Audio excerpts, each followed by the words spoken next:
Scotland v England, Rouse Cup, 1989.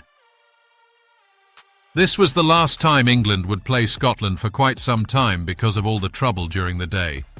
Hooliganism would mar the occasion, with no less than 96 arrests being made inside the stadium, with an estimated further 150 outside. This happened even though the English FA had not issued any tickets for English fans, though some away supporters had purchased their tickets through the Scottish FA. Most of Strathclyde's 7,000 police were involved in operations one way or another. English fan Alan told us, "We took the sleeper up from Birmingham and arrived around 8 in the morning. Our small group of 50 lads made our way to the Barrowlands district because we heard the pubs were already open. Some Scots turned up at the corner of the street we were drinking in, and all hell broke loose. All the English came out the pub with lots of weaponry and had it right off with these Scots lads. The police eventually came and forced the Scots lads away. After that, more heavy drinking, until we decided to head for the ground around 1 p.m. I reckon we walked 3 miles to the ground, and it was carnage most of the way. By now, we had a massive mob. Us, Chelsea, West Ham, Wolves, Portsmouth and Hull, to name a few firms, probably 500 strong. Clyde Street, I think it was, the first confrontation with the Scots along the route, when about 200 of theirs came out of a side street where they had been drinking. We chased them for ages, run them ragged we did. The nearer we got to Hampden, the worse the fighting got. It was like the scene in the 70s film Warriors, where the New York gang have to fight their way back to New York. Every time we met one of their firms, they had it on their toes. Legged the lot of them we did. It was exhilarating. I mean, this was madness. 500 taking on their thousands, and still they legged it. They always say we should be embarrassed about 77 and all the other years they took the piss. But the way we bossed that day was embarrassing for them. Celtic had a go, we done 'em. Hibs had a go, we done 'em. Aberdeen had a go, we done 'em. Dundee or Dundee United had a go, we done 'em.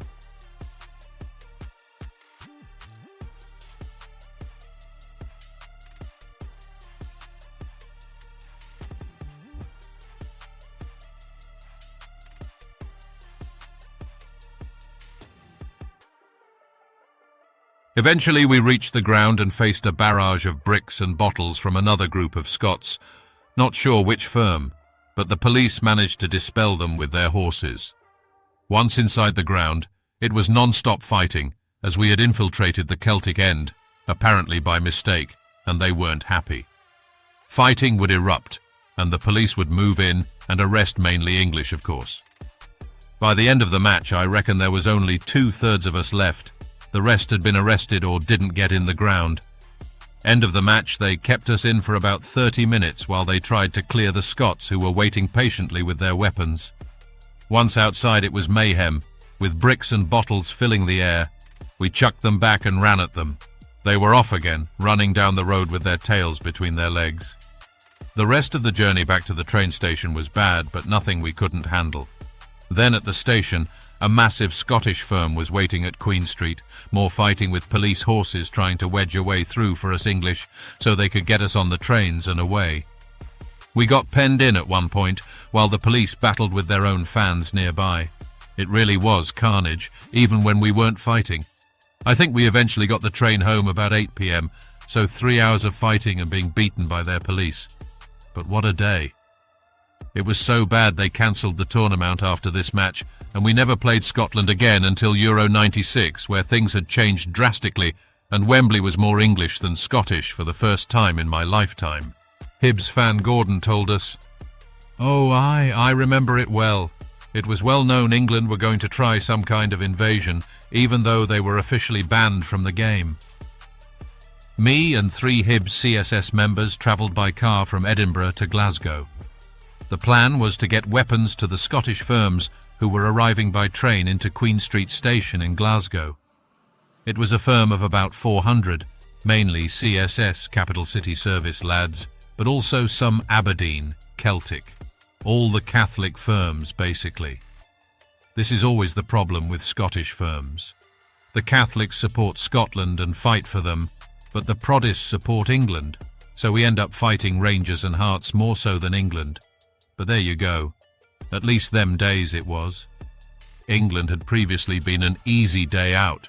In 1977 and 81, 83, 86 and 88, we totally dominated at Wembley. 77 was the total pitch invasion and carnage that followed, a great embarrassment to English hooligans who just never showed for these games pre-81. From 83, 86 and 88, England firms were going to Wembley, but we still dominated the whole ground, even though we were officially banned from Wembley. I would say it was 70-30 Scots in all those Wembley games. At Hampden, England never showed until 85. It was a major surprise to see their firm of about 500 at that match.